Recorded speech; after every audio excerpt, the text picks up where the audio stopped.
this just looks like a normal chili with all the fixings on top. So on top of this chili, there is avocado, spring onion and tomato. Then there is a layer of chili, and then this is the thing that Matt, who I met on the plane coming home today, is underneath all of this. Look, so the bottom layer is macaroni that's then had a layer of cheese sprinkled all over it. I mean, this is so bad, it's good.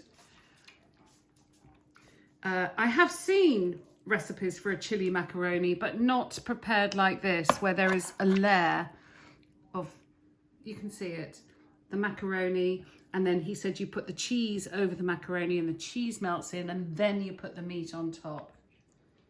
Oh, okay, the rest of the family are desperate to eat, so stop filming. Come, dig in, dig in.